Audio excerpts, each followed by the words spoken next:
Morning, everyone. Welcome to the Trade Ideas live trading room for, Thursday, January the 27th. My name is Barry Anderson, moderator of your trading room. So a quick couple of yeses. Let me know if you can hear me and see my screen.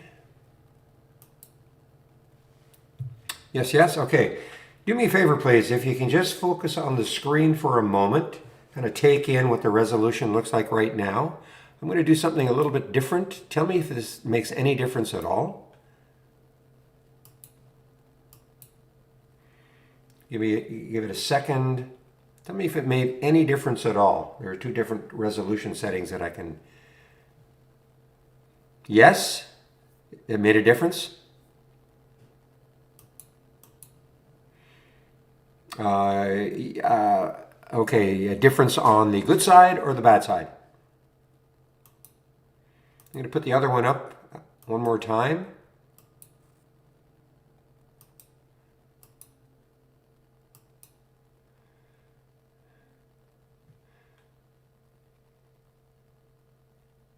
Oops.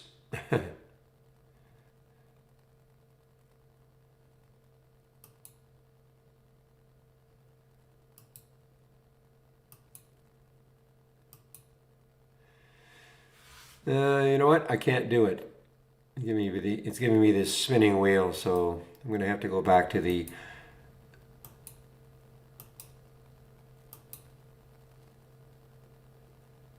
Oh no, I may have screwed something up here, guys.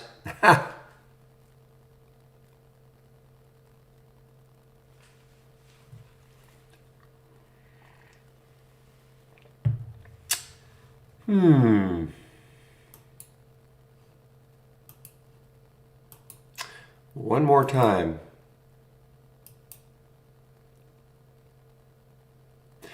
Okay, I might have to get out of the room and reload the room. Hopefully that doesn't boot everybody out.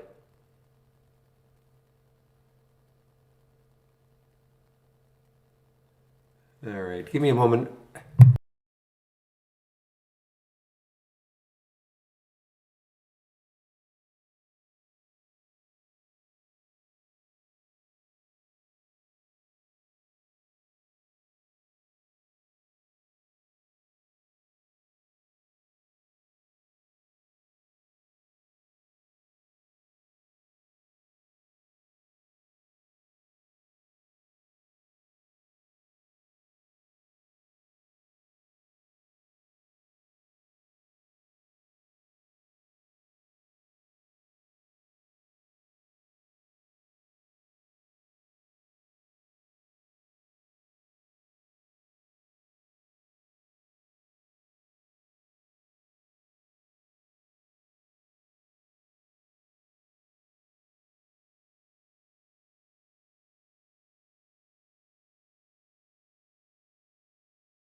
All right, I'm back and you should be able to see my screen. Okay, that experiment is over.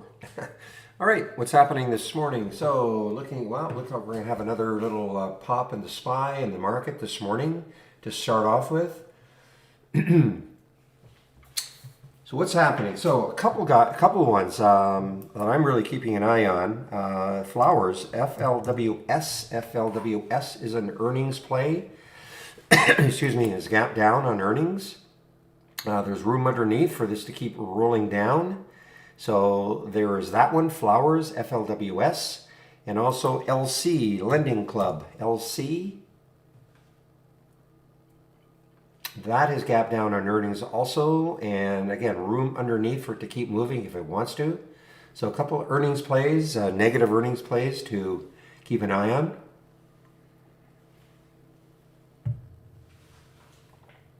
And on a positive side, XM.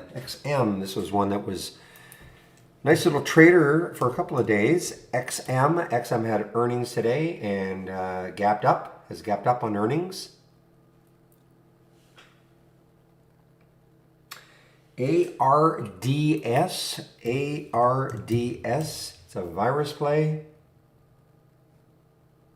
And it has gapped up, and it's kind of holding the gap up to 249, 250-ish in the pre-market. So it's kind of holding the gap.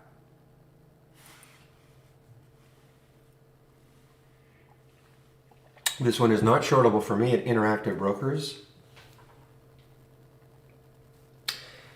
Galapagos, GLPG. Gapping up, Citigroup has put an upgrade on them, and also I think an Johnson & Johnson executive is now the CEO. So there is Galapagos, and of note, coming right into the 200-day moving average, 61.14. It's at 61.57 right now. So a big gap up for Galapagos, GLPG.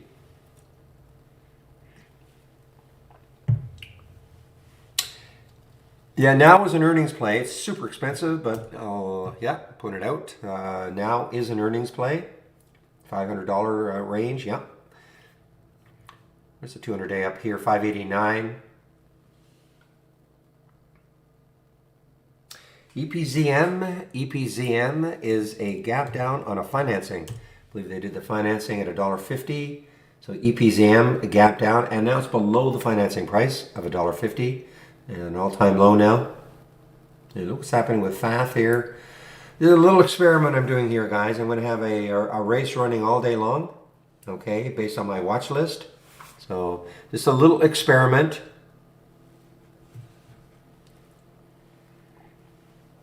Basically, a minute and a half races. Every race takes 30 seconds to get rolling, and so, but a minute and a half race each time, and it's going to be cycling the whole day. It's just an experiment. I just want to see, if there's a way in which out of this we can start to identify some ones that are moving that we wouldn't necessarily have seen. TER. This is an earnings play also. TER, and it is a gap down. Yeah, it's a gap down on I'm sorry, is it an earnings play? Yes, excuse me, it is an earnings play. Big gap down on earnings, 20%. So it's a big gap down on earnings for TER. No, you can't have this racing window yet. Okay. It's this is development version. You can create your own races if you have the beta version and go to New and then Dock Channel Bar and where is it? Races, stock races. I'm sorry, no, this is not ready yet either. You're gonna have to hold on, okay? I mean, this is just a development version that I'm on that's giving me the ability to do this. CLNE is, this was active yesterday, but it pulled back quite a bit. And then it, see what it did yesterday, up to 659, pulled back to 567. So it's bouncing a little bit again. I thought yesterday, this is what happened, I thought yesterday that it might stall right here. Let's see if it happens again. Right here being around between that 650 to 660 mark. A couple of Russia stocks, MBT is gapping up. And Yandex, YNDX.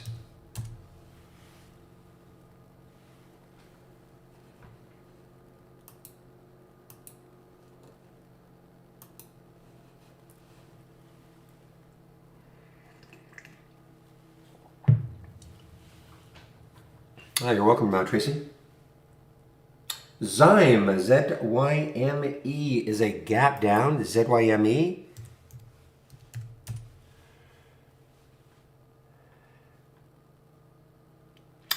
And it's a gap down on, they did do a financing. Let's see if I can see what the financing price is. $825, so they did a financing right at $825. So that's the reason for this gap down.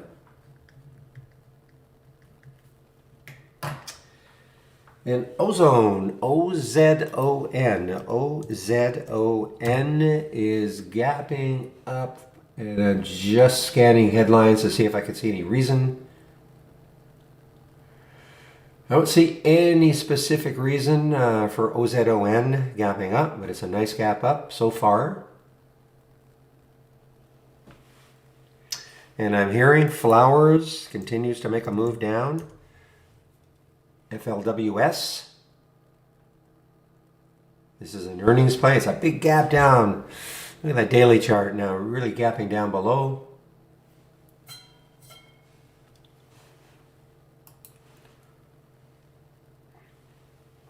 I almost took this one. Excuse me. I almost took this one up around here. I did not. As a short. Look at the monthly chart. Again, it's got room on the monthly chart to about that 13 level. Looks like there's a pretty decent support right around here. Again, I'm not saying it's going to get there.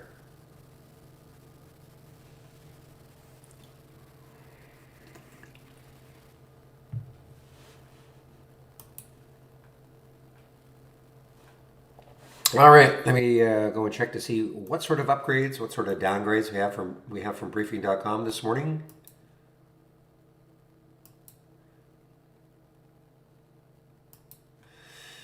Yeah, Flowers is picking up steam on the way down. Sugar. Should have been in that one. All right, so we have a few more upgrades than downgrades this morning from the analysts. So let me get a few of them in.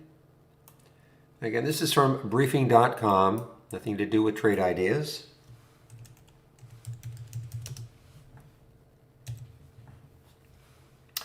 TRQ, boy, I wonder if that's going to keep moving today. TRQ's got an upgrade from Macquarie.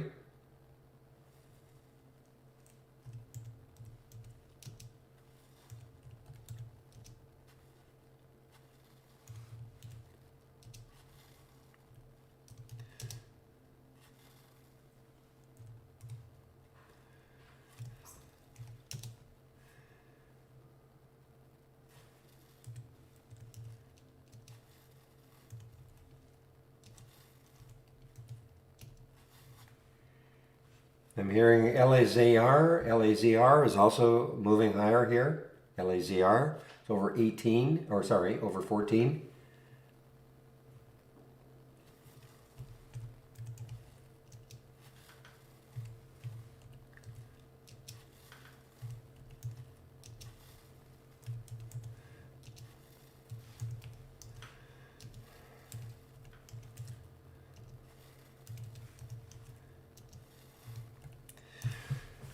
Let's see if Goldman got into anything here. Let's see, DLO and GLW, Corning. Let's take a look at GLW.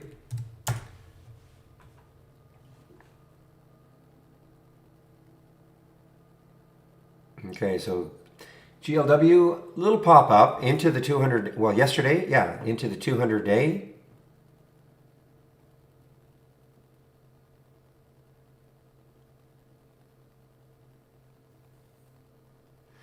And the other one that they have upgraded was GLW.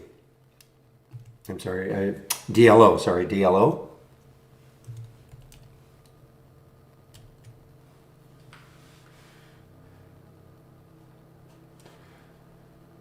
All right, a little bit of a move on no volume.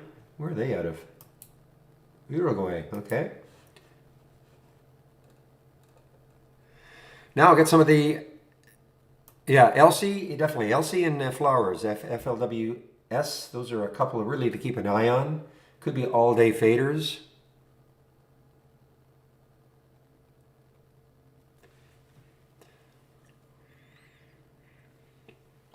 Well, I just got distracted. You know, I was looking at it and had to do something else. Got internal things going on at Trade Ideas all the time when I'm in the pre-market. So talking to the other guys. So there are, I cannot concentrate 100%.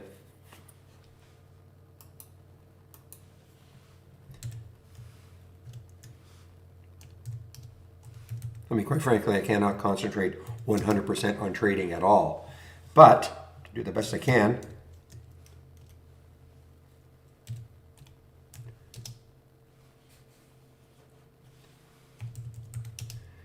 So now I'm getting some of the downgrades in. I'm going to check to see if there's anything that might look interesting. I see a couple of home builders being downgraded. Toll and Len by Bank of America, TOL and LEN.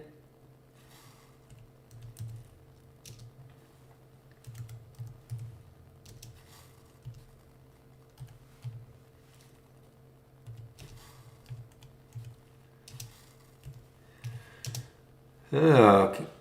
Interesting. We've got some downgrades by Goldman. I'm going to take a look at them.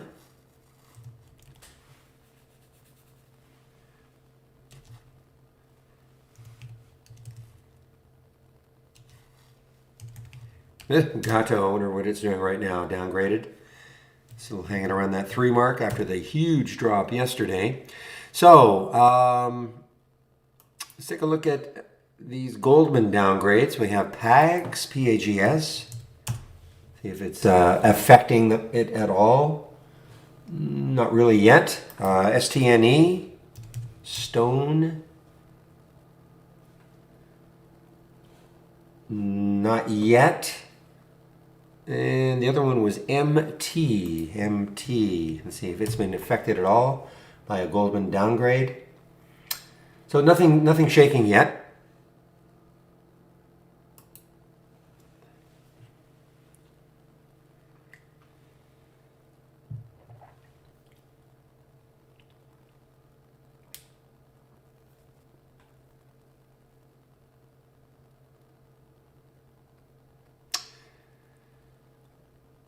Well, the server sort, it just looks at it's a filter. Okay, so if the server sort is on the relative volume filter, which you should never use in the pre-market, but it could be a volume, could be price, could be also, you pick the filter you want to server sort on. It's your decision. I'm not a big fan of it. Okay, I don't talk about it very much. I talked about it a little bit yesterday. I think somebody asked me about it yesterday, but. All right, let me take a look at, NSEC is a buyout. I had NSEC on my list, but it's a buyout. Just bring it up again. So that's why I didn't talk about it. It is you can always tell a buyout by basically a flatlining across here, being acquired by VR Insurance Holdings.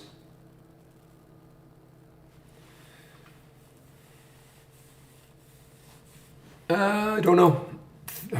Here. This is what we have for MACD. Excuse me, just a minute. Here's what we have for MACD. I don't use MACD at all, so 30-minute crossover. Okay, so I guess 30-minute above the signal, 30-minute below the signal, above zero. I don't use MACD at all, so. But this is what we have for 30-minute MACD. Okay. Well, you can just have it directed to the SPY. You can just create a symbol list, like a symbol list, and attach it to this window, and attach it to the alert window, and have it directed just to the SPY. So you would say symbol list, create one, or you could do something like this. I think you can do this single symbol. Just do single symbol and type in SPY. And then OK, and attach it to your alert window. So you don't have to actually do okay, so you go to symbol lists, so create your alert window. Okay, good. Let's take a look at the sectors right now. What's happening? This is before the market opens, of course. I always like to do it about 10 minutes before the market opens, and then check periodically during the day to see what sort of changes there are. So these are the major sectors that I'm showing you right here. And as would be expected with the market having a positive open, a pretty decent positive open, most of the sectors are going to be out. And so what you're seeing here, again, I know I repeat myself every morning, but we do have new people all the time. So what you're seeing here, these are the major sectors. So for instance, is XLE, major energy sector ETF. These are the stocks that make it up. So what that 100% means, 100% of them are up from the close of yesterday. Okay, that's what that 100% means. So as we speak, if you wanted to get into an energy play, you're on the right side of it as we speak. That can change. So technology, 80% of them are up. Financials, 80% of them are up. Is there a weak sector? Not really any weak sector. So again, this is a glimpse of what might happen. But again, an hour from now, half an hour from now, 15 minutes from now, this could all change. This is all based on the SPY moving up right now. Most of this is based on the SPY moving up right now.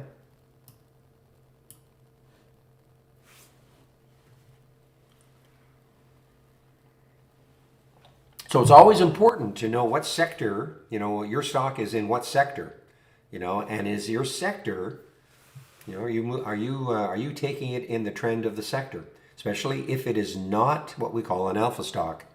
An alpha stock is, my definition anyway, is a stock that is basically trading on its own. It doesn't really care too much about what the overall market's doing, nor its sector.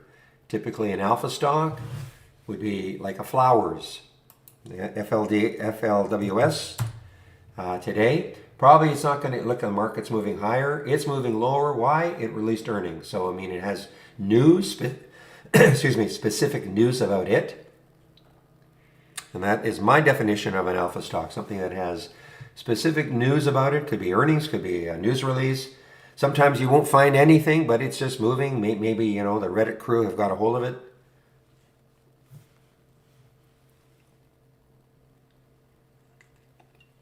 And that's really the goal, is to find the alpha stocks, because while it's, then you're not beholden to what the rest of the market is doing. The market can go up and down, shake you out of a lot of trades if you're in a stock that basically follows the market. That's why it's nice to get into something that doesn't really care that much about what the overall market is doing.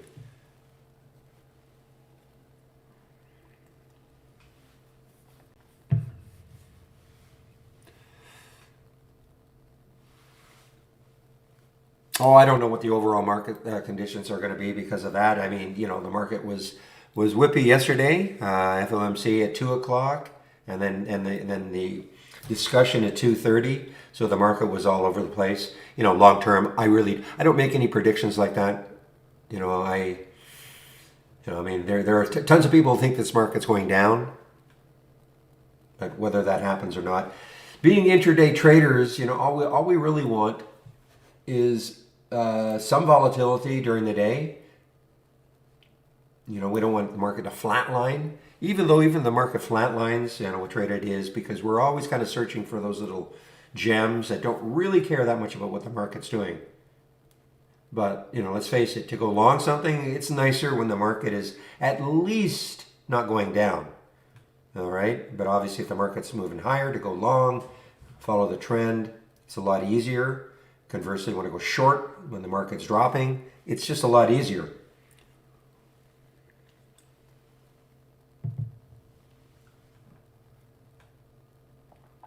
But you saw the SPY yesterday. The SPY was all over the place yesterday, at 2:00.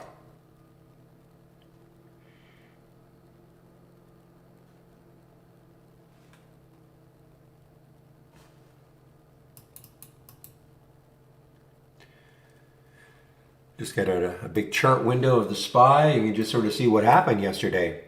So that's 2:00. So initially, got up here, and then it closed here, but then it popped up here, but then at 2:30, when the discussion happened, look what happened. So, but we're having a bounce today. So it's I don't get too involved in the weeds of all this, trying to figure out, what it's going to do next week, or, whatever happens is going to happen. And it's, because most of us are intraday traders, we just try to take advantage of what's happening intraday. We do have a swing trading tab for those of you who are more involved in swing trading.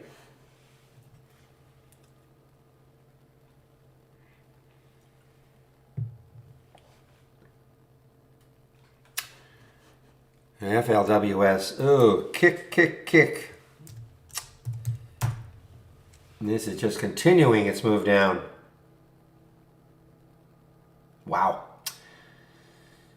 So, I mean, here's your level. I mean, this is the big, important 1333 or so on the monthly chart. I mean, we're not that far away. Is that right? It's not that far away. 1333. You just look at all the action around that price these months here. It's over a year ago, but that may hold it.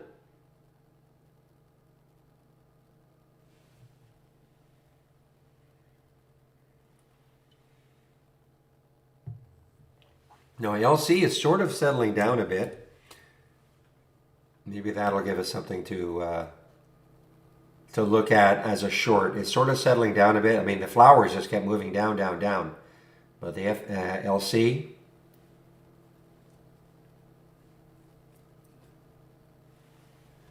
just for interest's sake, yeah, there were about 3 million shares available at Interactive Brokers for LC to short. And at FLWS, and there are tons of shorts available both at Interactive Brokers, which is a good thing if you want to go short. You're in a short because that means more other people can pile on.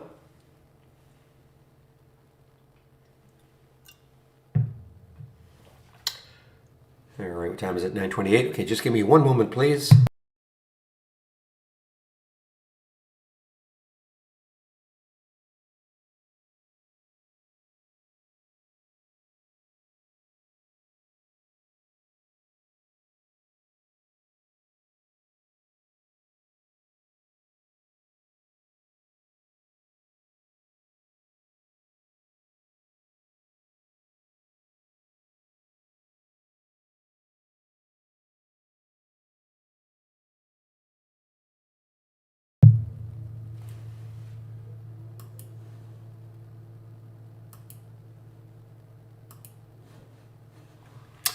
All right, everybody. Market's going to open in 1 minute from now.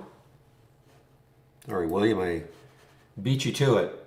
Boy, look at this flowers. Unbelievable. I was watching it watching it right here, right around that 1650 mark.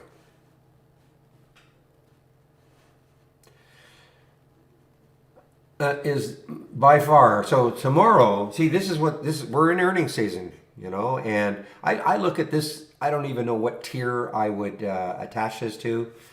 When I say tier, what time is it before I keep talking here? Okay, so the market is going to open in 30 seconds, but the top tiered stocks, the Apples, the Microsofts, the Googles, the Amazons, etc., Tesla, all the stocks that the world follows. Okay, but then you get these second and third and fourth tier companies that they have some brand, they have some recognition, but not wide.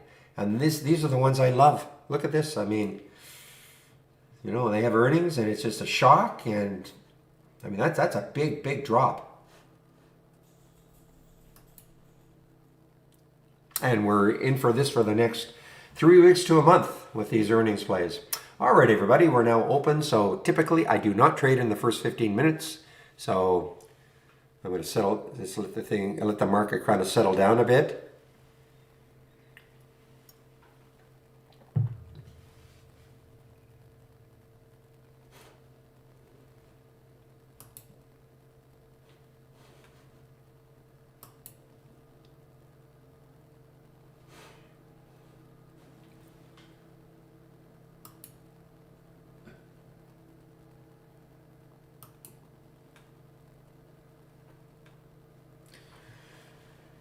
So SRRA has been, there's LI actually. Now again, I don't like taking these, a little early because you can get really whipped out of positions, but LI, we'll have to check on NIO and XPAV also, LI. And this is of course a big EV player in China.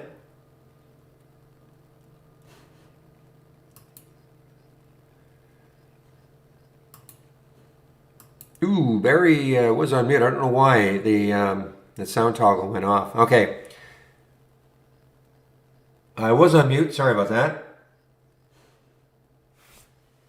You guys can hear me now, I hope.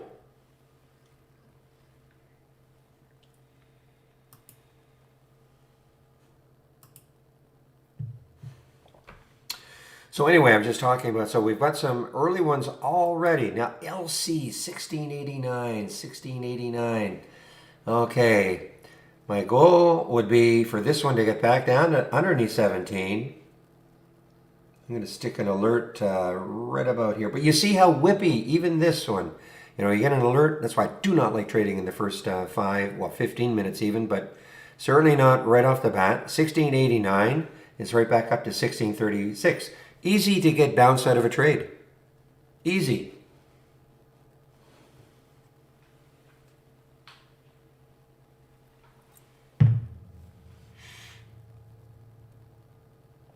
So this is a little experiment I'm doing. I'm running the races on my watch list all day long.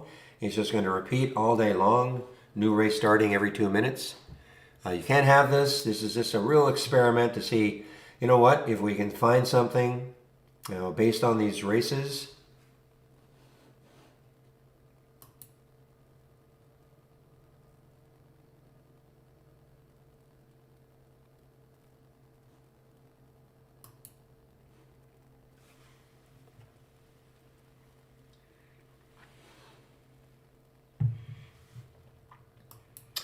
You know, this Groupon is still moving higher here.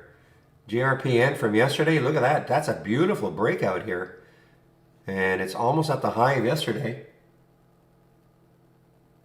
This one just had a steady run all day long yesterday. A little pullback at the end, like a lot of the stocks. But, you know, that was actually a pretty big pullback, about $3. But nonetheless, I mean, now it's challenging yesterday's high. All right, we have our... we have AMC on the move here.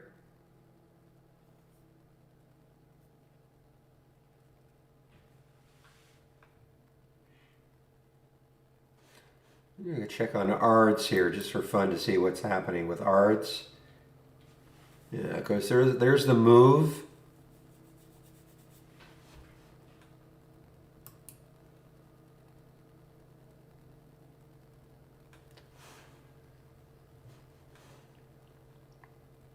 All right, well, there's flowers now. Flowers showing up in the scan. But look at that, 1371, and it popped right back up here. I mean, that's why it's, you know, it's tricky to take things very early. Now, this China education stock, I don't even know if there are shorts available for this one.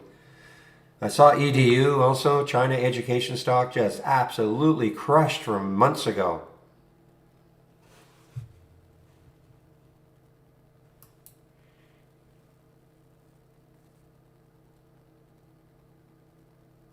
All right. I mean, again, guys, I don't. If I look at AMC, I mean, look at that topping tail. Got all the way up to 1653. Pulls all the way back down to almost 16. It's really, you know, look. If you're new to trading, I would really recommend you sit out at least the first 15, maybe even the first half an hour. Let things kind of settle down. Okay, these China EVs are getting hit, guys. LI, NIO, and XPAV. These China EVs are being hit. So yeah, I mean that, you know, 24.85. If you had picked that one, you would have been okay. But, you know, it's always a. But if you had picked all these other three, you might have got whipped out of your position. So.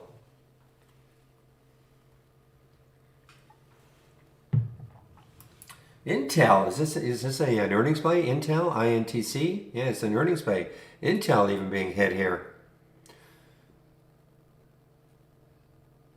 INTC being hit. I wonder if this is going to start dragging the tech sector down because this is an earnings play.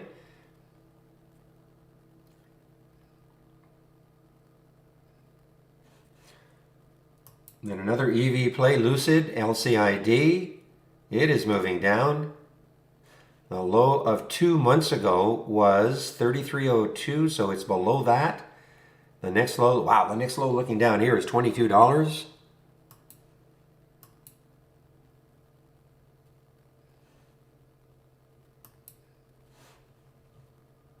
All right, LC might be setting up now again. What time is it? 9:36. Still maybe a little early, but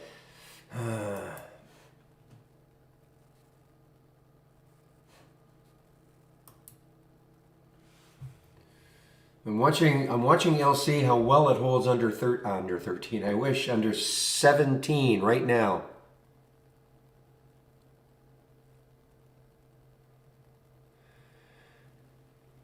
Well, look at Riven, RIVN, guys, RIVN. So the EV plays are getting hit again today. RIVN.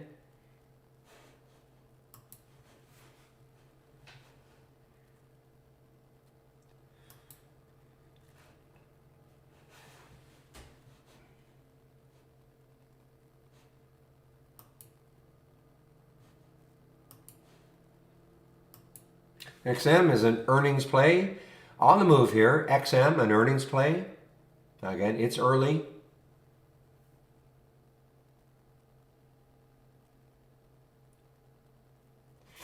All right, so what is the market doing to start? So we got the big pop for the Dow, SPY's up, and NASDAQ's up. So as we speak, there's no disconnection between the so-called value stocks versus growth stocks, so-called.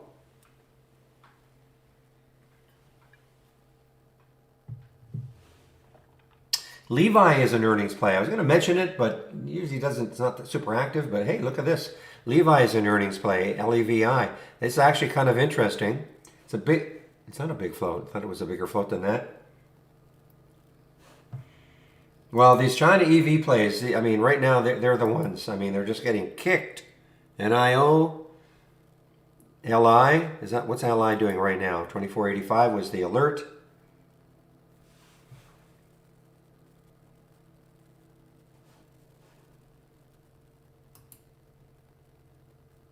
But it is early.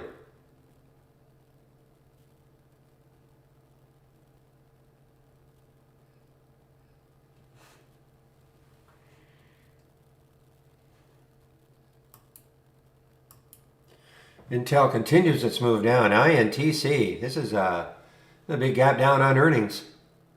You know, for it, $4 billion in the float to move 6%. It's pretty, that's impressive.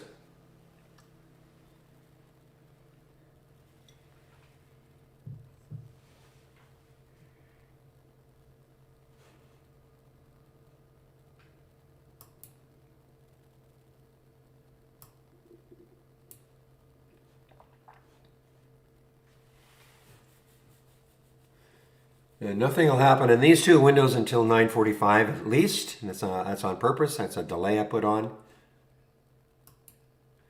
But you can see this is the action in my watch list so far.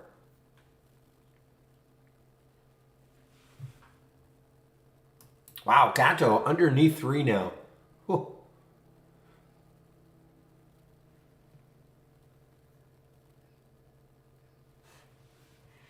Boy, Intel's just getting clobbered here, guys. INTC, you took this one.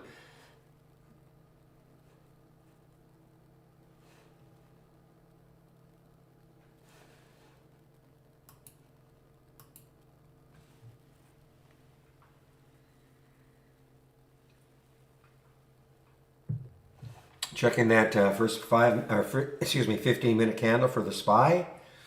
So you can see what the SPY was doing just before the market opened. It was having a nice little run. There's that first 15-minute candle. No real clue yet. It's just a little red narrow body, but that's no big deal. But let's see if we can get a first 15-minute candle green and move from here. New high of day, Sam. NHOD, new high of day. And never, ever, ever be sorry for asking a question. We're all here to learn.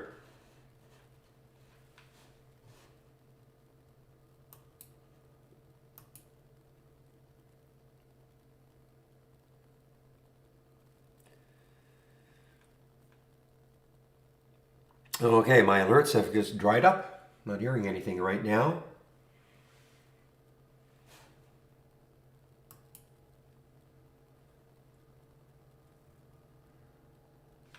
All right, this Galapagos is holding over the 200-day moving average. So they had a Citigroup upgrade. I couldn't see a price. I couldn't see if they actually put a price target on it. And also a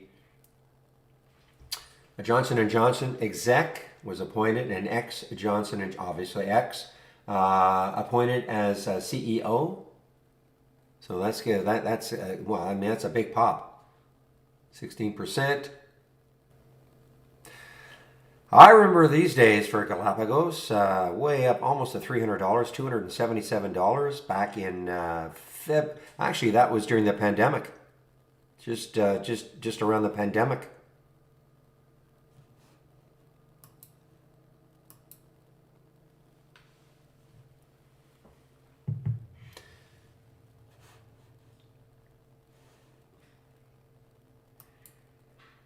All right, things have really settled down here. When I say that, I'm just talking about my alerts, of course. All right, there we go, guys. There's that first green candle. So that's the first. Is that 15 yet? No, not quite. Sorry. Thought it was 9:45 already. Not quite.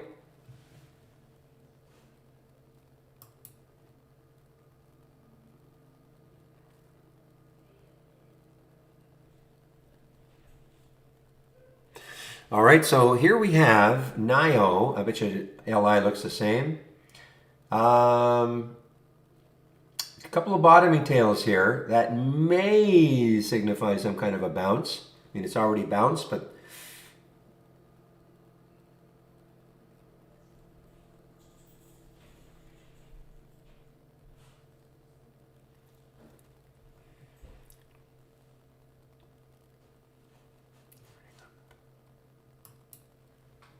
yeah, this is showing up on my scan, but this is a little bit of a pop here.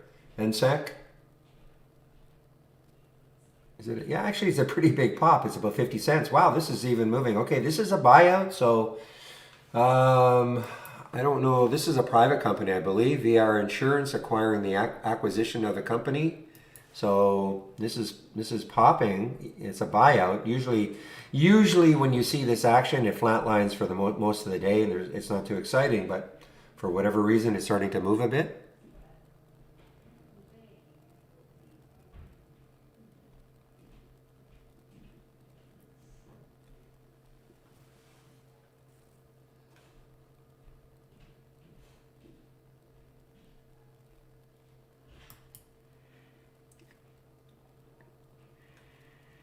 Okay, Snap, after a big down day yesterday, it's trying to recover somewhat. Look at Intel, INTC. I'm sure some of you guys shorted Intel. I have no doubt in my mind that some of you shorted Intel, INTC. All right, well, we're putting in a nice green candle here, guys, on that first 15-minute SPY candle. So yeah, you can just reflect what's happening in the market. The market's Dow's up 400, 61 SPY. Nas is up 175. So as they say, happy times, people, right now, if you like the market going higher.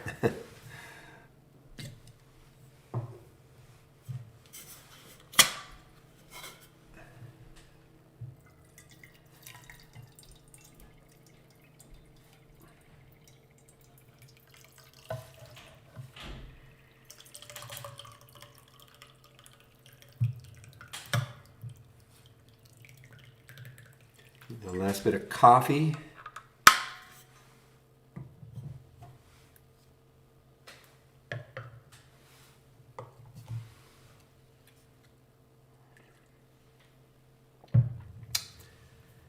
Okay, how is ozone doing? OZON, how is it doing? Just so it had the little pop, not little pop, that's a big pop in the pre-market, got all the way up to 19. It's pulled back to 1840 or so. Couldn't see any specific news about it. Boy, look at Lucid. Boy, the EV plays are just getting creamed today. LCID, LI, NIO, RIVN.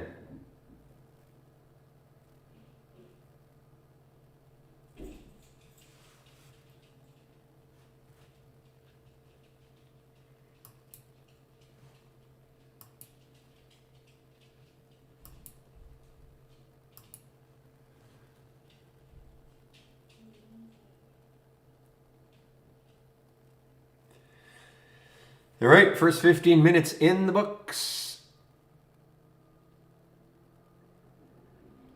So what that means, by the way, that little red means, it means it pulled all the way back. Remember, ozone was up here, and then it pulled all the way back. So this is this ARDS. ARDS is on the move here. ARDS on the move. Let's see if this, see, ARDS, a little bit of a move here.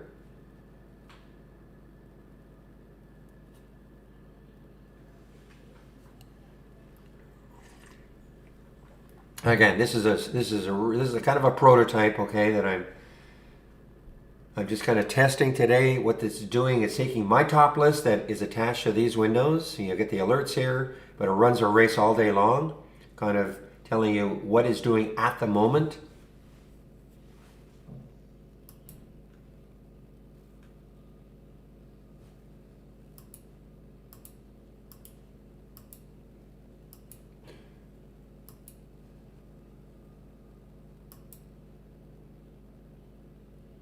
Well, Lucid, LCID, just absolutely getting crushed here. Next low looking left on the monthly is 2211. I'm not saying it's getting there. Next low on the weekly is 2470. So this still has a ton of room to keep moving down if it wants to, if these EV plays are going to keep getting trashed today.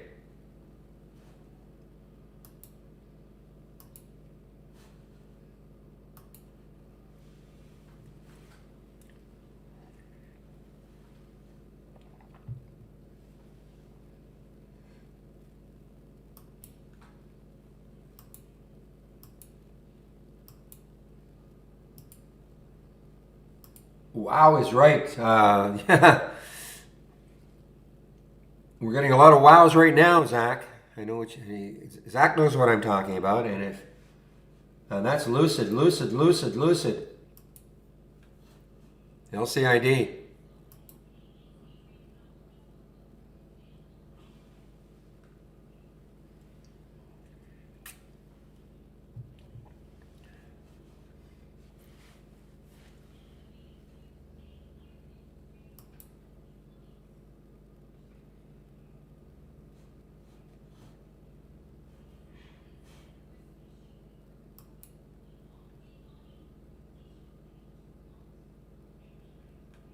Yeah, Snap is on the move. Snap is on the move. So the high yesterday was 31.91. 31.91. So this has about $1.50 something, $1.60 or so before it hits that next high.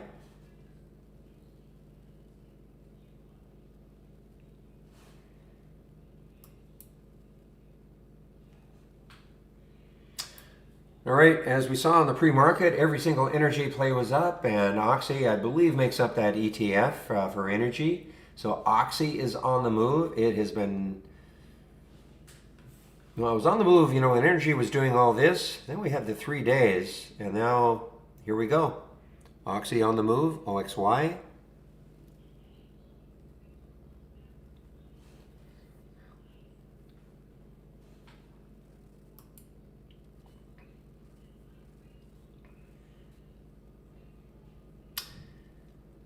Well, this is my bad, guys. You know, in the pre-market, we were talking about the upgrades and downgrades, but hopefully some of you remember that I mentioned Goldman had an upgrade for GLW, and really no super reaction in the pre-market. But look at this now, GLW. That's why I do pay attention to you know, Goldman, Morgan Stanley, JP Morgan.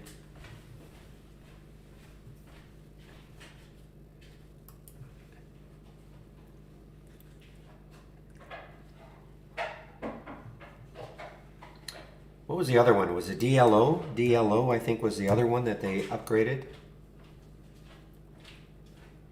Yeah, so this one hasn't moved really yet, but you know what? Keep an eye on it. Just a moment, please.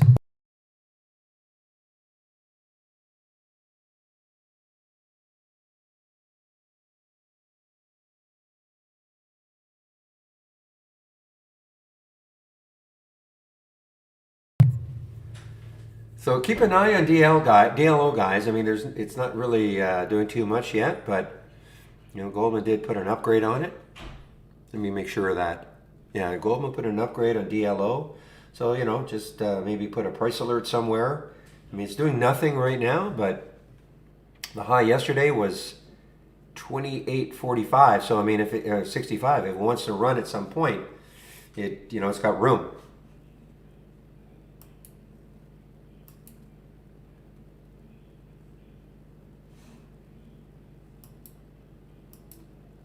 Lucid, LCID.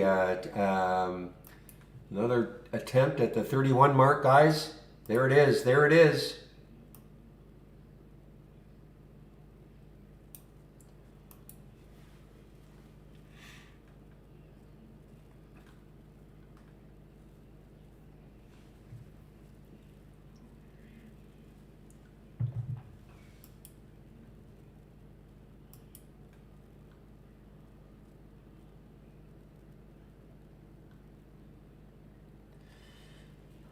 I'd be keeping an eye on NIO. I know it's had a bit of a bounce here, but I don't know. I'd be keeping an eye on NIO if it took out 21 again or 22 again. Maybe put an alert down here on 2178 and see if that 2175-ish and see if it takes it out again. Because Lucid is just getting destroyed here. There's a 10% drop from here.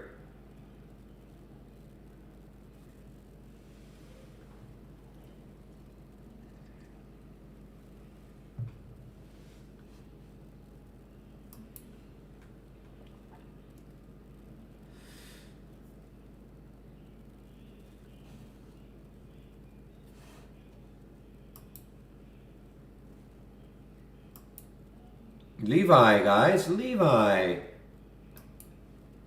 What's Levi doing? I know it's an earnings play, so it's actually kind of pulling back a little bit. And U.S. Steel on the move a bit, I think. Yeah, U.S. Steel, X, a little bit on the move.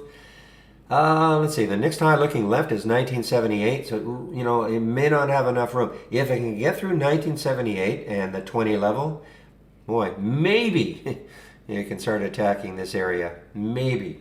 It's an earnings play, 27th, so after hours today, it releases earnings. So, of course, I would never, ever, ever hold it through earnings, hold anything through earnings, but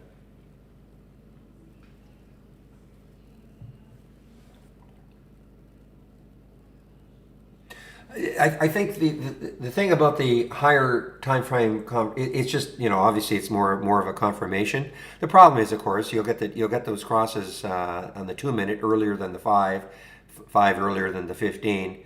Obviously, the higher time frames gives more confirmation, but the price will also be a lot more or less if you're depending on your buying or shorting. So. That's the only comment I can really make. The higher time frames always give a stronger confirmation, but of course you're giving up stronger confirmation for not as good a price.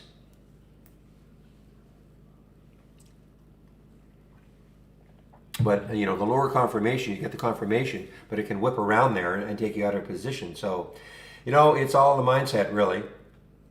What you'd like to see probably is, sure, get a 2 minute, a 5, and a 15, not that far apart.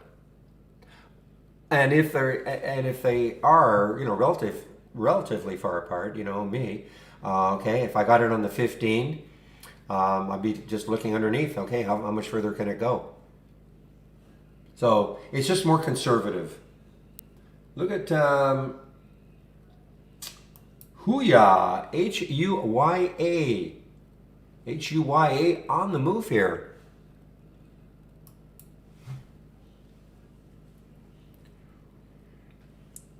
To me, it's no different from people who like to trade on a 1 minute chart or a 2 minute chart or versus a 5, 15, 30.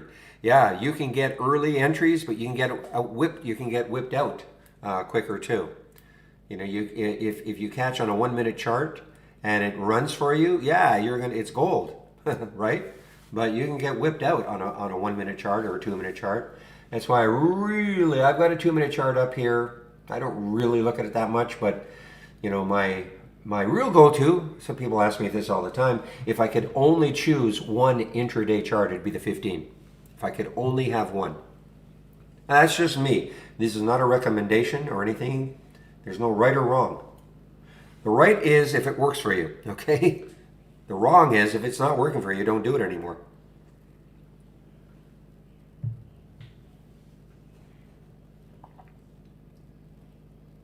Lucid, LCID.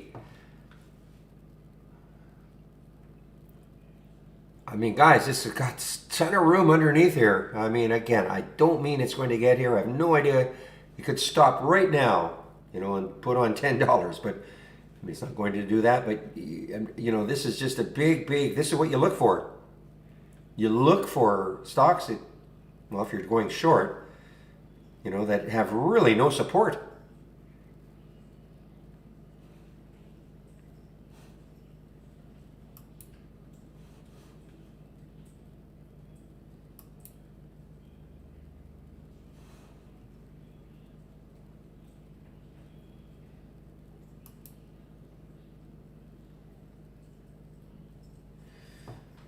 All right, so the LC came up. And then Intel. So you had your pick of Lucid or Intel, really. I mean, okay, just a second.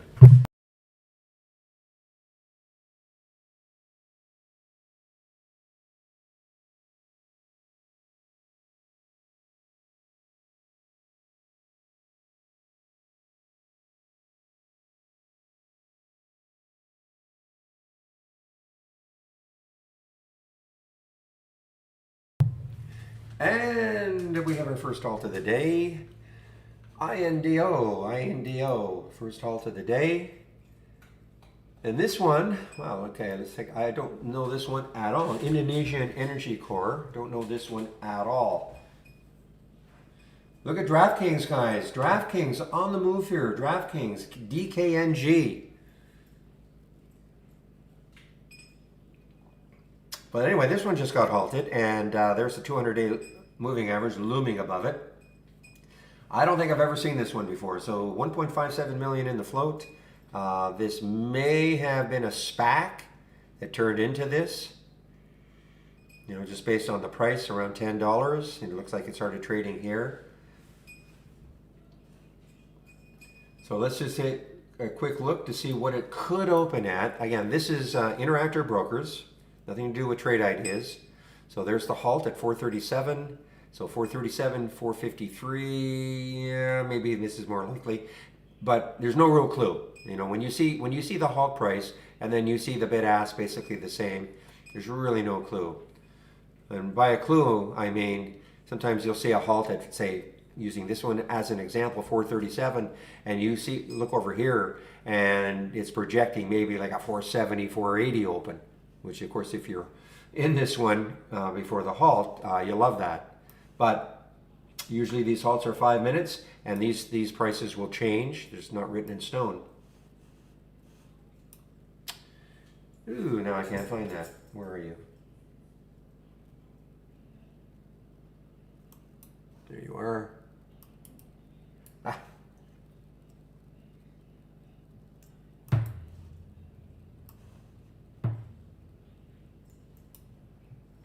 And again, that is just time and sales, Interactive Brokers.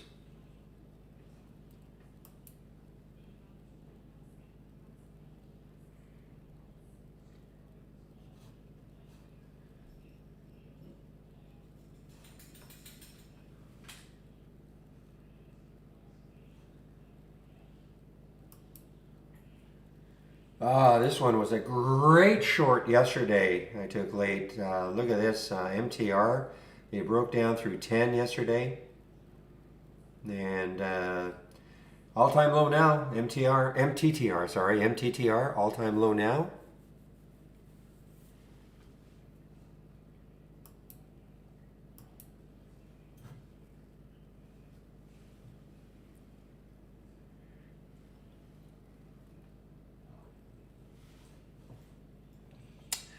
All right, just taking a quick look at the memers. I don't know if they they were told to borrow another $500 today from their banks, but GME getting hammered here. Not hammered. I mean it. You know, it got all the way up to almost 120 yesterday, and it fell with a lot of the rest of the market. 100 in jeopardy again.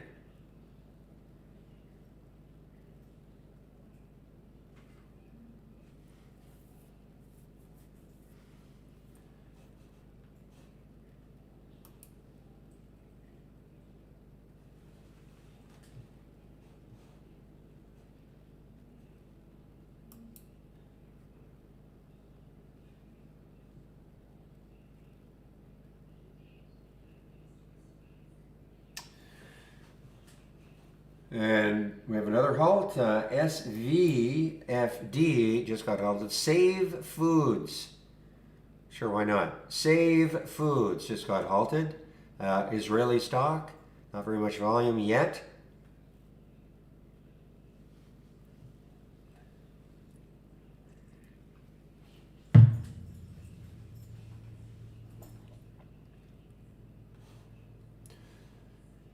All right, what's the market doing? So we had 30 minutes basically kind of up. Now we got a red candle forming. Let's just see if this turns into a selling wave after a while.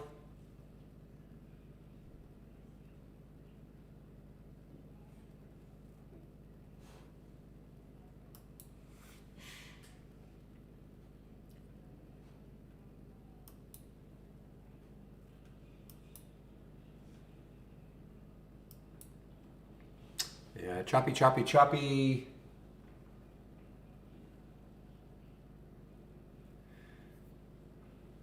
And Indo just opened. Let's see what it opened at. INDO. So it was halted at 437. So really no move. Really no move for Indo.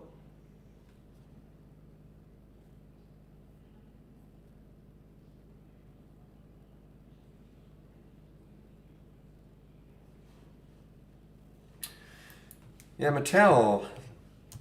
Let's see what is Mattel doing. Rick, I'm just wondering to see what Mattel is doing. Wow. Well, there'd be no way I would have swung this, even if the news was good. Yes, yes, yes. The deal with Disney, etc. But the only way I would have swung this, again, understanding I'm not a big swing trader, it would have had to hold near the high of the day. Didn't even come close to that. Look where it closed. So yeah. That is one of my rules.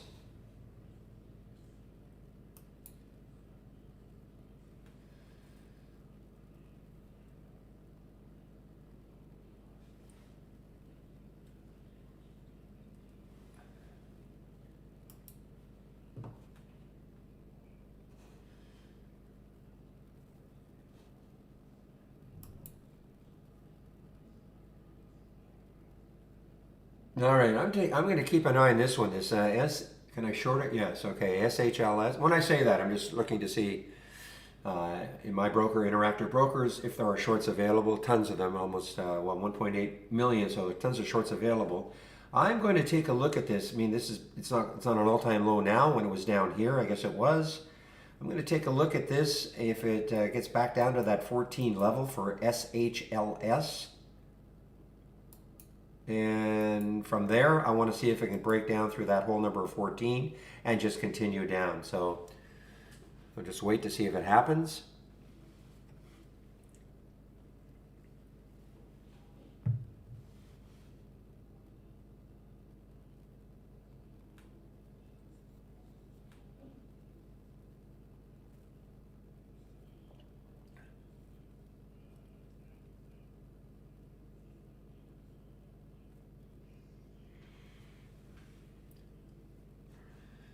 Okay, wow, there's the Indo, guys, INDO. So it did. Wow, look at that. I mean, that's tough, though. I mean, that is a tough.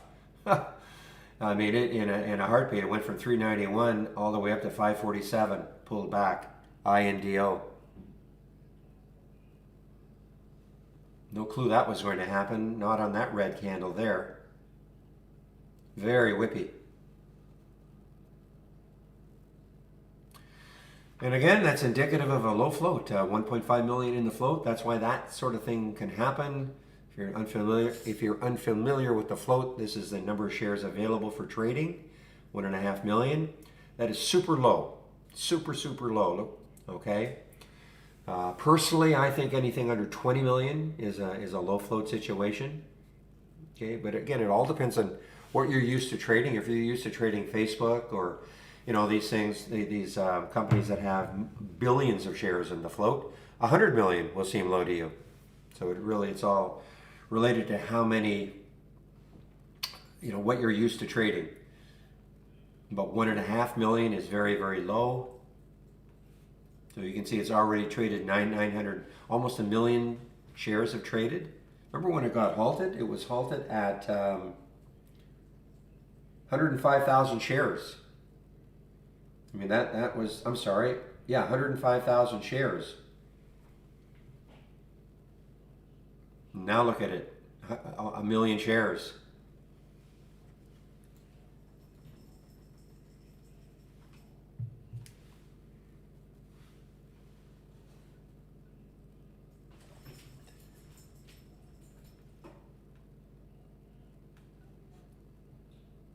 How's the IMAB doing? 2282. Okay, same thing. I'm going to stick an alert down here, see if it takes it out again.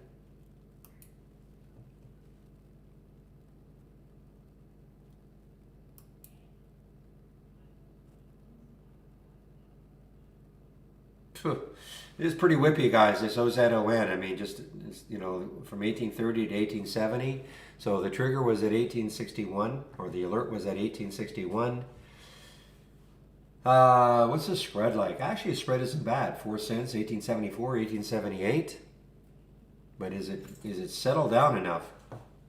Maybe.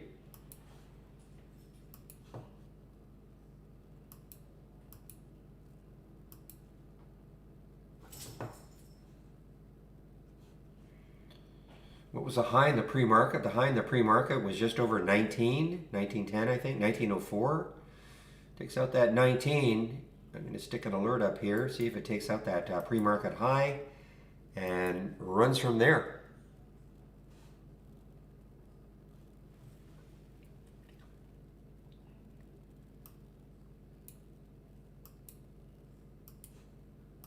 Well, for whatever reason, guys, this Indo is the star of the day so far on a percentage basis. And I say that because I don't see any information on it whatsoever.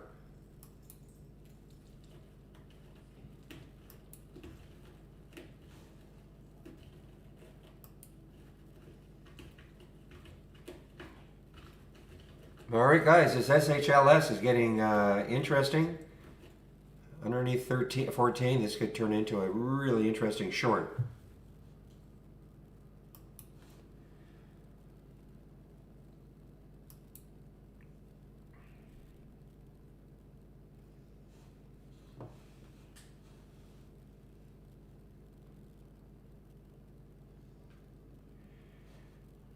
Man, oh man, no kidding. Obviously I did not take this one, Indo.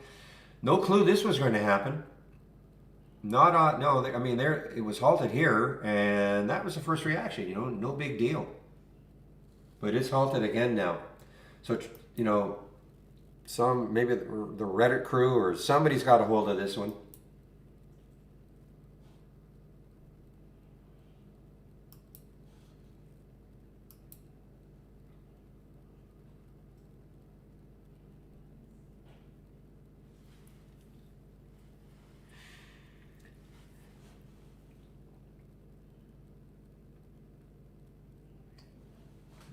So you see right now, I mean, look at the volume increase. Okay, it was doing really nothing, and then look at this. And again, the initial halt was 105,000 shares. I mean, it's 2 million now. 262 times normal up to this point of the day. SV, it got halted at 10:02, so this is going to be more than a 10-minute halt or a 5-minute halt. SFVD, SVFD got halted at 10:02 plus 15 seconds.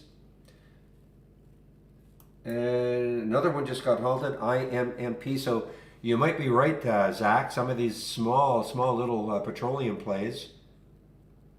Well, this is deep sea transportation. Okay, I got. Is it really? Let me just see here. International seaborne transportation to oil producers. So, okay, it's in the sector. I mean, that's about all. That's all I can say. It's in the sector. And another low float. Hold on to your hats, guys. I mean, this one could do something to say. You can't do anything about it now. It's halted, but.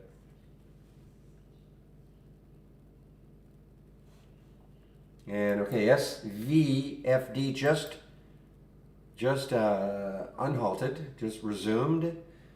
And so the halt price was 454. So no big pop yet. I'm not saying it's going to happen, of course. The next high looking left on the daily is 479, and then 488, and then way up here at 590. So if somehow it clears that 5 mark, it could get rolling. Another one, I don't see.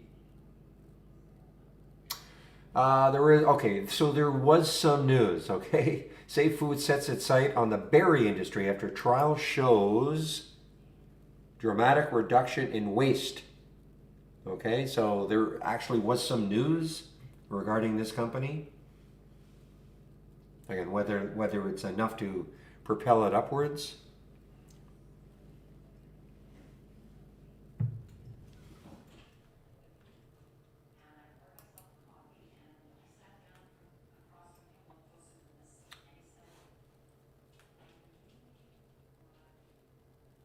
Well, yeah, kicking myself a little bit here. So the GLW, I mean, this is all about a Goldman upgrade.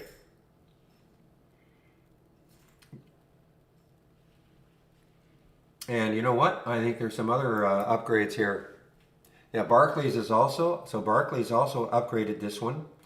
They put a $52 price target on it, raising it from 47. So Barclays is also hopping onto a GLW. And DLO, Rick, you're saying DLO is making a move. Let's take a look at DLO. Yeah, making a little bit of a move here. Again, a Goldman upgrade. And their target is... Ha! What do you think the target is? Don't look. Don't look. What do you think the target is for DLO from Goldman? What do you think it is? Don't look. Don't cheat. Don't Google this.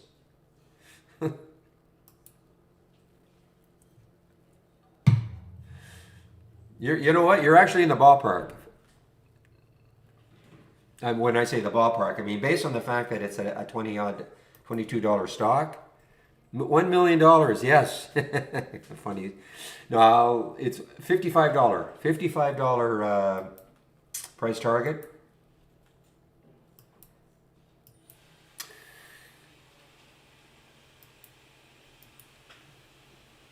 $55 price target that Goldman is putting on DLO.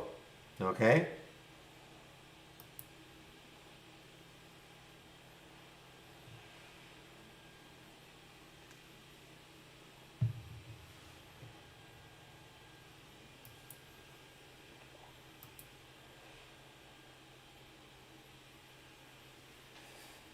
Well, if you don't see anything on the daily, that's when I start looking at the higher time frames. I go to the weekly and then I go to the monthly, okay? That's what I do. I'm afraid to look. I'm afraid to look. Yeah, Indo nuts. I did not get it. Yeah, GBR used to be a crazy little one. So you're right. Maybe these little petroleum guys are going crazy. These used to be, look at this, I mean, this got up to, this was a memer for sure. Now it got all the way up to $31.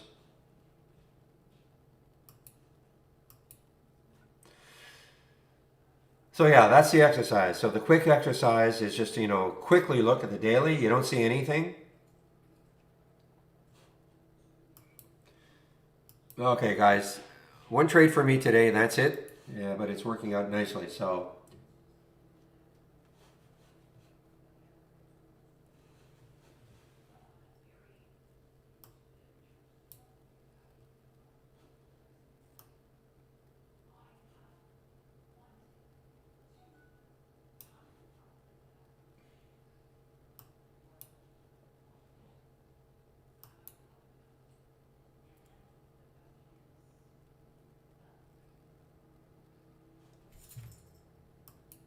Wow. Lucid, lucid, lucid. I mean, look at the room. So, to answer who asked that question earlier about, looking left. So when you look left on a daily chart right here, you can't see anything, okay? You can't see anything. So, I mean, number one, that's good. But now I'm going to look on the weekly chart, okay? And what do I see? The next low looking left is way down here, 2470. That's great, okay? If you're in stock, it's at 30 odd dollars. That's what you want to see. Lots of room underneath if you're shorting. So I don't even have to look at the monthly, but I mean, there it is. I mean, that's why I've been saying. So if I don't see anything on the daily chart, then I start looking at the higher time frames. And that's why I have them up right at a glance. I can size it up pretty darn quickly if I'm interested in taking something.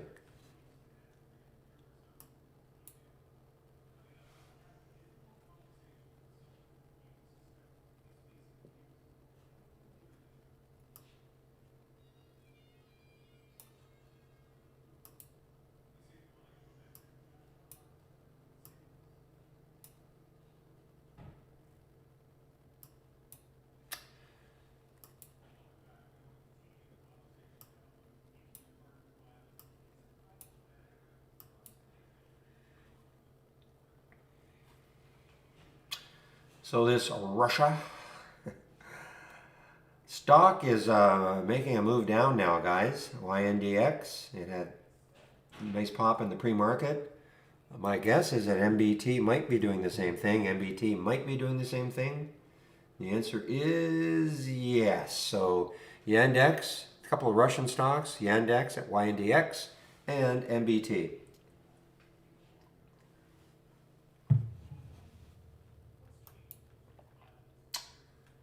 This should be a Russian stock.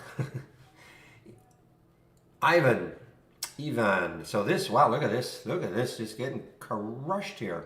So this is a SPAC. Okay, this is a SPAC. This is interesting. Normally these SPACs sit around the $10 mark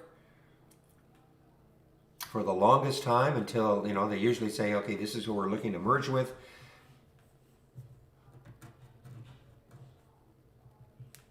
Yeah, so I'm just going to delete that comment, Bekele, okay? We don't, shoot, sorry, I got rid of you. I should have just deleted the comment.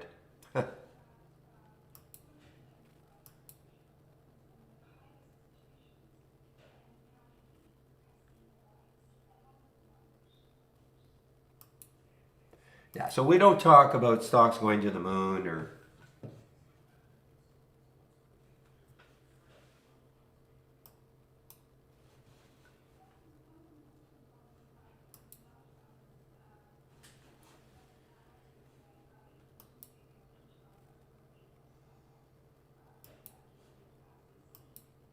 Yeah, this is wacky, guys. INDO. Of course, not shortable for me at Interactive Brokers. My guess, even for you, Zach, I wonder what your borrowing fees are, if you were, on INDO.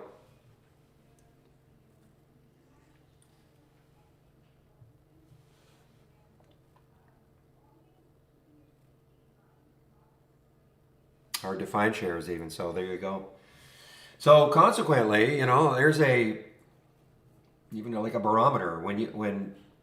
If your broker doesn't have shorts, and my broker doesn't have shorts, and Zach's broker especially, shorts are hard to find. That means there's no downward pressure on a stock because of people shorting it. Now, it doesn't mean it's going to keep going higher, of course, but you can take that out of the equation.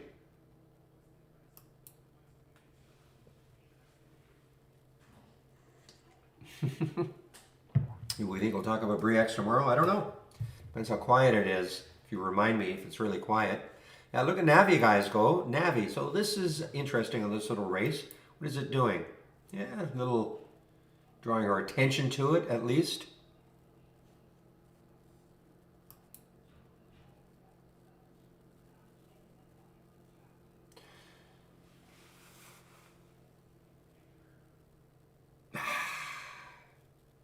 I was saying earlier, I mean, you know, I can't concentrate 100% on trading.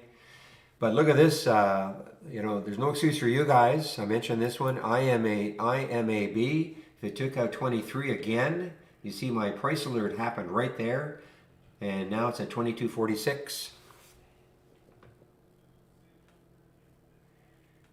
So this is what, you know, the room is called Trade Ideas. The program is called Trade Ideas. And that's what it is. These are ideas. If I say something and it kind of makes sense to you, you can, you know, you put a price alert, you do the same thing. I'm doing the same thing here in the SHLS. If it takes out this, gets underneath 14, that could really set me up for a short on it.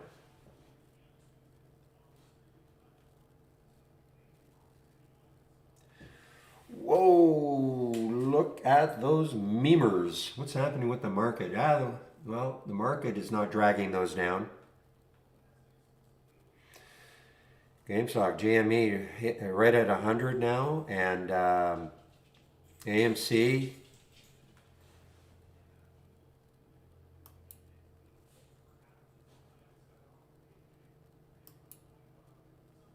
I'm only in one trade, guys. You probably know the one it is. Happy enough to have got that one trade.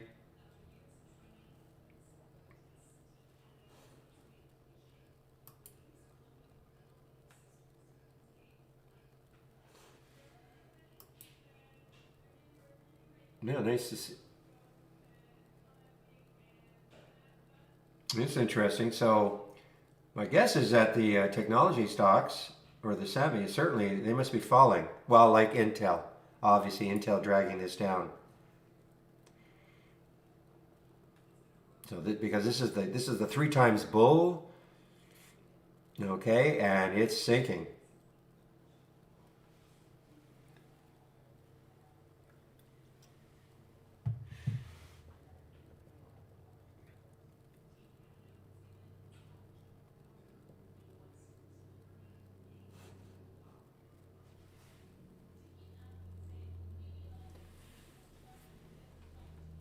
What's the inverse of this one, the SOXL?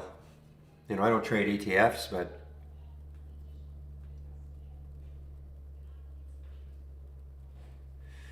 yeah. But what if they tell all those all their crew to go in and ask for $1,000 tomorrow?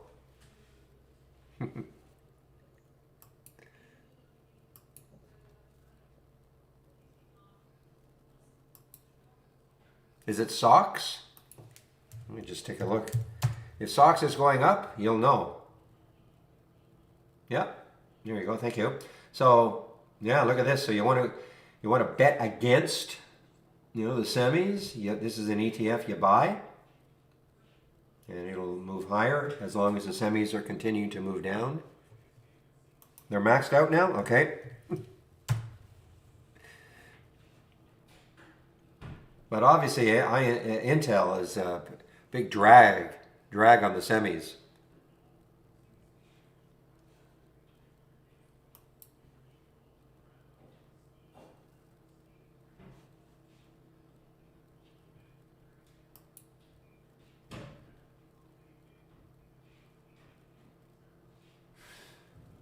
Okay, guys, this SHLS almost an all-time low here, almost.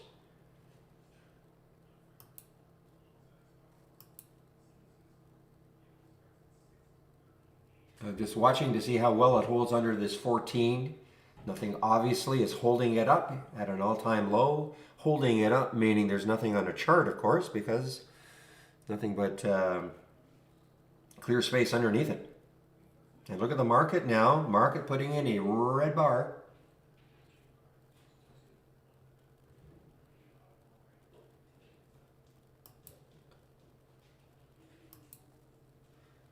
TGTX was halted and resumed. But I'm concentrating on this SHLS right now. Technology stock.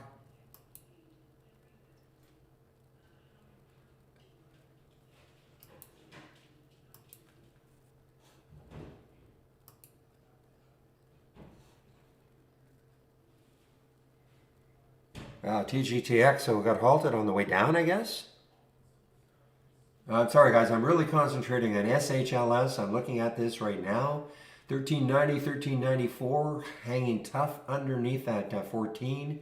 I want to see if we start moving down from there, and I'll probably take that short. Not a recommendation for you to do the same thing. I'm just pointing it out.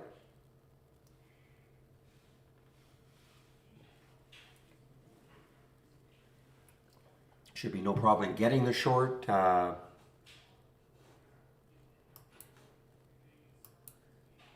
It's not down 10%, so that's not an issue.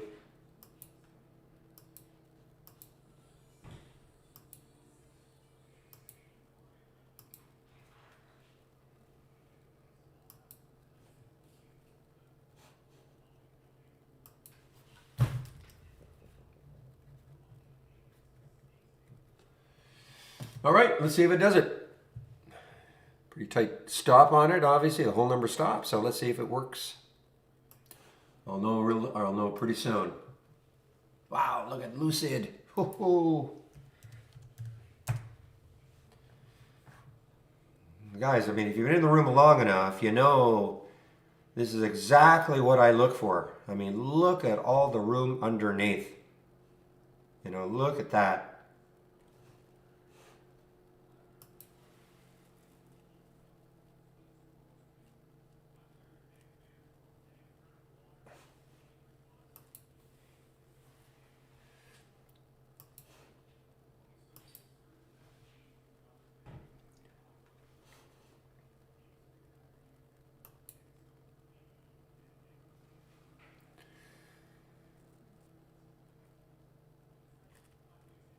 So if you have the AI, you see Lending Club was a great short. I mean, it didn't trigger for me again. I was kind of waiting for this area, but with the AI looked at it as a pull-up and then shorting that top, which is, you know, also it's just something I'm just not. They just don't do probably. Well, I don't want to say enough of. You know, it's hard to have all sorts of different competing strategies rolling around in your head, in my opinion, anyway. So, but no question that the AI. You know, 1765. So let's take a look at what it was looking at.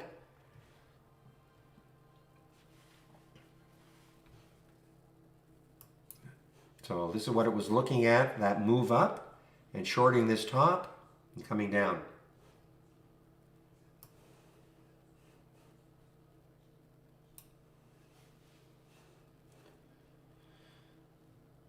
Well, the semis, guys, SOXL, well, socks, if you want to play it that way.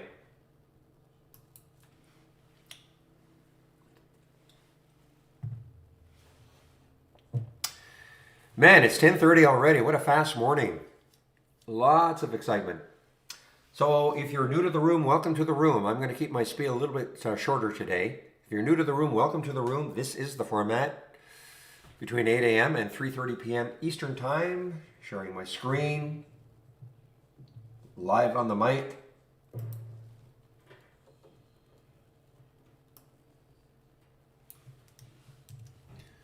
Just going to go quickly over my home page.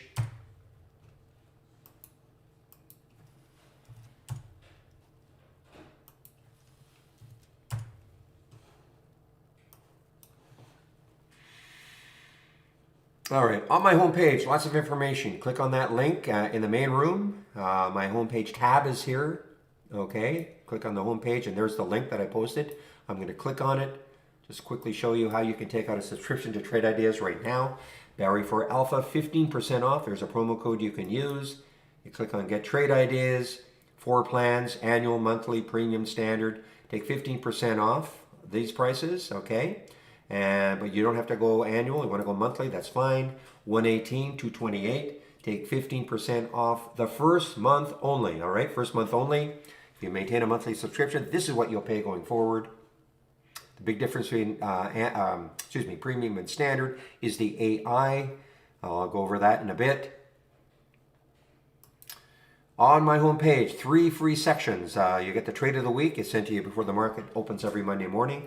I do a stock of the day video at noon Eastern, and all the education that we have here, most of it geared specifically to trade ideas. We have a great user guide now. The introductory lessons. If you're new to trade ideas, this is what I would look at first.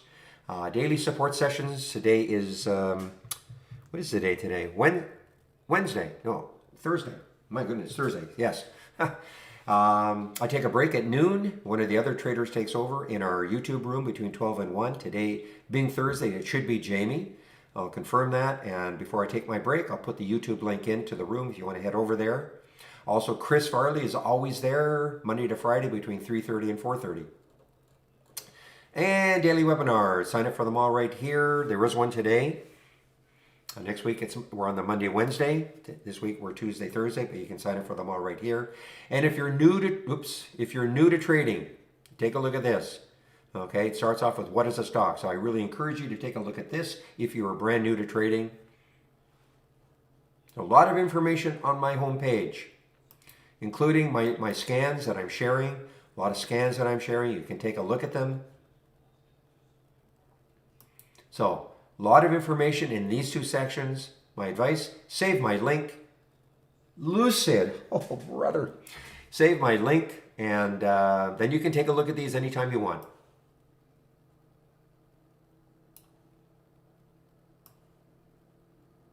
Tell me you took Lucid, Zach.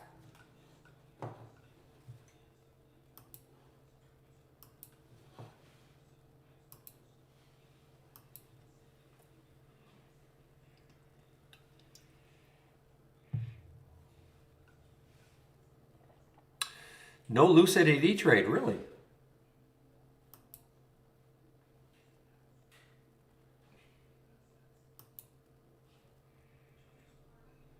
Not a ton of shorts at IB, but there are 300,000 right now. Don't know how many there were when I got into it, but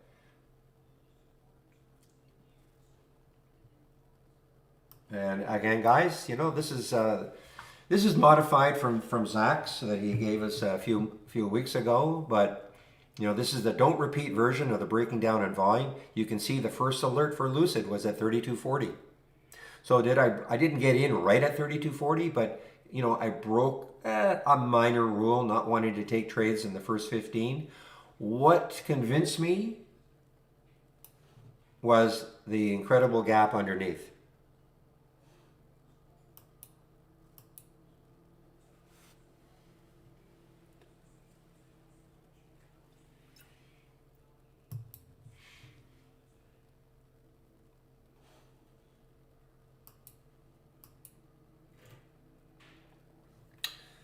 Okay, talk a little bit about our AI. If you have our premium service, this is what I would do. Just click on New from our toolbar, click on AI/Holly Strategy Trades window. That's all you do. Never mind anything else. This is what you'll see. Okay, this window right there. You just wait for the alerts to happen. Nothing for you to do. There's no adjustments. If you incorporate this window as part of your layout, then as long as you open trade ideas before 9:30, this window will be blank. No alerts happen before 9:35. That's the earliest there would be an alert. And you can see, the first one was at 9:41. How you trade them will be up to you. And you can see there's the LC, 1765 on a short. Right now it's 1684. So, if you're in this trade, you're up 4.5% as an example. And I use it like a watch list all day long.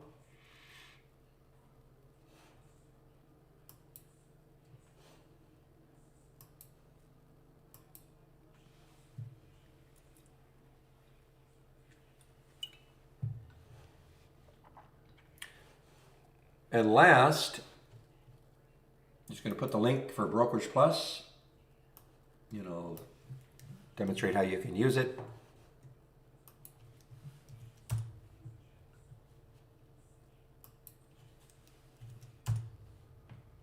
There's the NIO. So the EVs, guys, that's why, that's the other reason, one of the other reasons why, Lucid was so interesting to me, because the other EV players were just getting, creamed.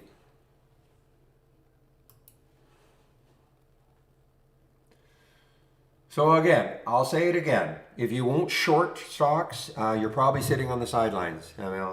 There's just tons of opportunity shorting stocks. I understand if your broker doesn't have shorts available, fine. If your brokerage account doesn't allow you to short, can't help you there. If in your head you don't want to short, I really can't help you there.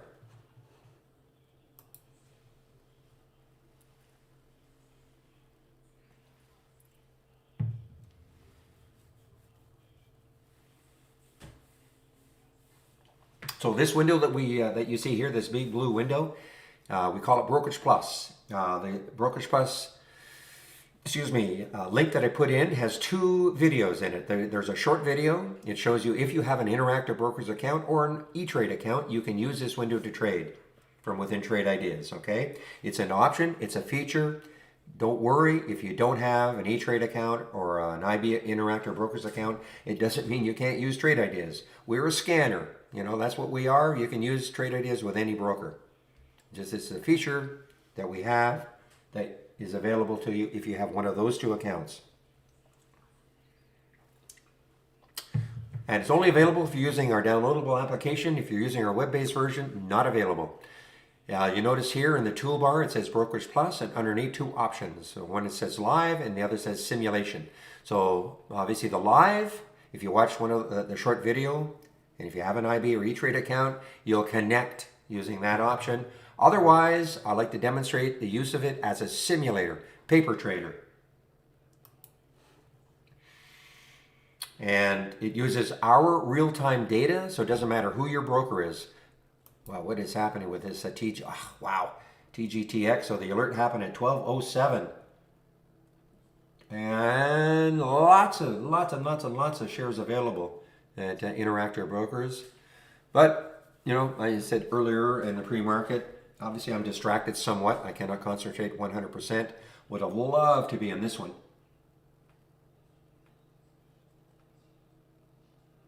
And you had time too. There was the halt. But it moved up here, 12:49, before it came back down again. Anyway, lots of opportunities all day long. I don't get too hung up on missing anything anymore.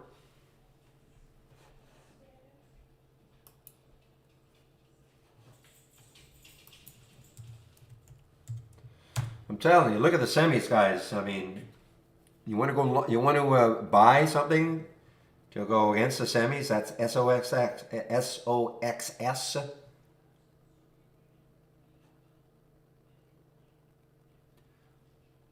And this is, okay, so it's in the industry. So I'm in the right, now, if all of a sudden semis start to move, stall, that might be my clue, to get out of this short.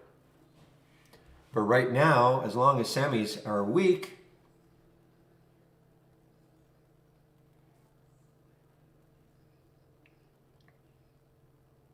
wow, TGTX. Congrats those who, were able to get it. What did it halted at? I got halted at 11:55. The alert happened at 12:07.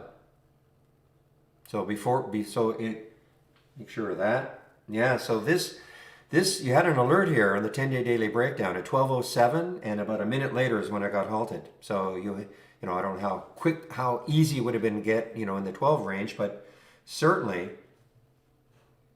what a great move.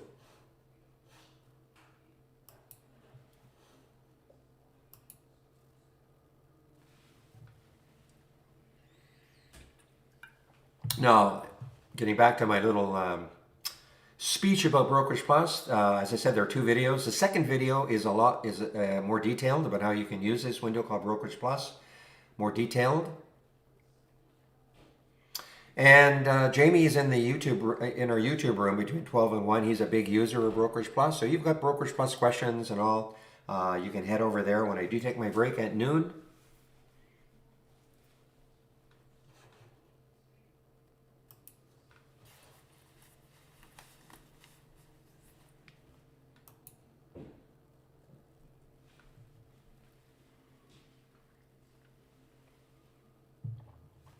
So as a simulator, very simple to use. You know, you basically just click on an alert. You notice that the symbol shows up here. You pick how many shares you want to trade. If you're going to go long, you buy it. If you're going to short it, you sell it.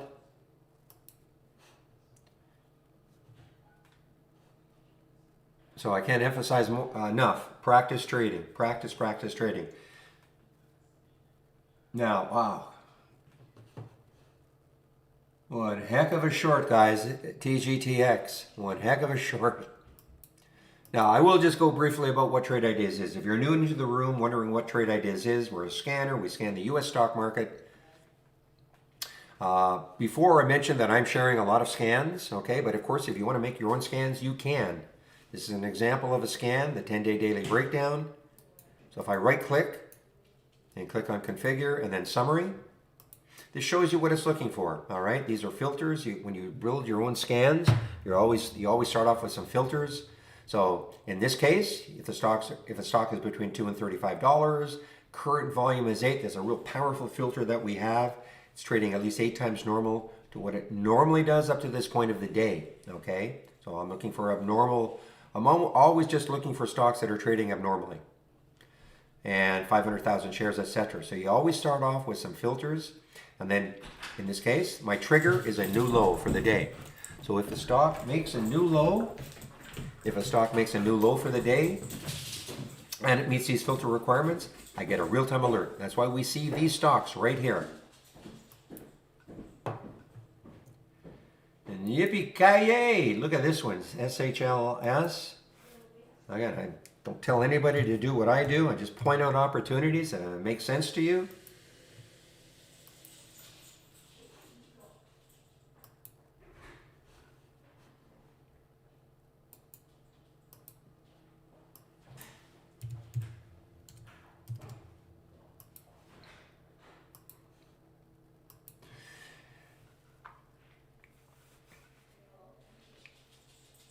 Okay, sorry, just watching.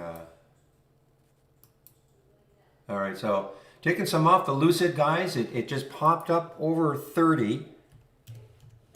So as it was approaching that 30 mark, you know me, I'm a big whole number fan. And so as it was starting to run into the 30, I've taken some off. Still have some left in case it wants to resume, but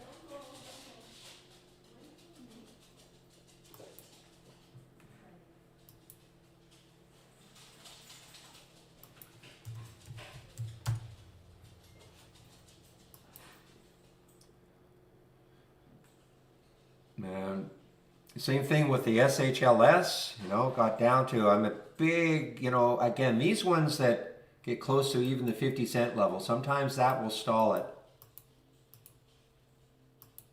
Sometimes. Did it jump up or down? Well, no, there's no glitch. There's no big topping tail or bottoming tail that I can see in our charts anyway for SHLS.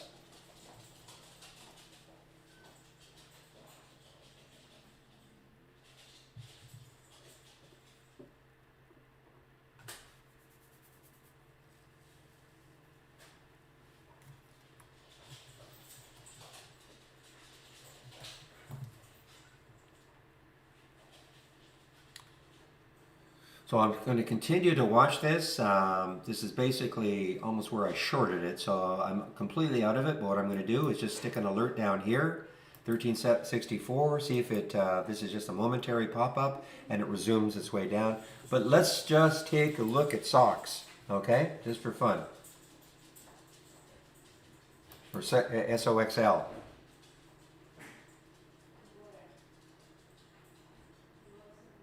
Okay, so you see what happened here. So remember, SHLS is in the sector, right? So look at this little move here, and it basically corresponds to what the SHLS did. That's why I was saying, be aware when you're in something. Be aware of what its sector is doing.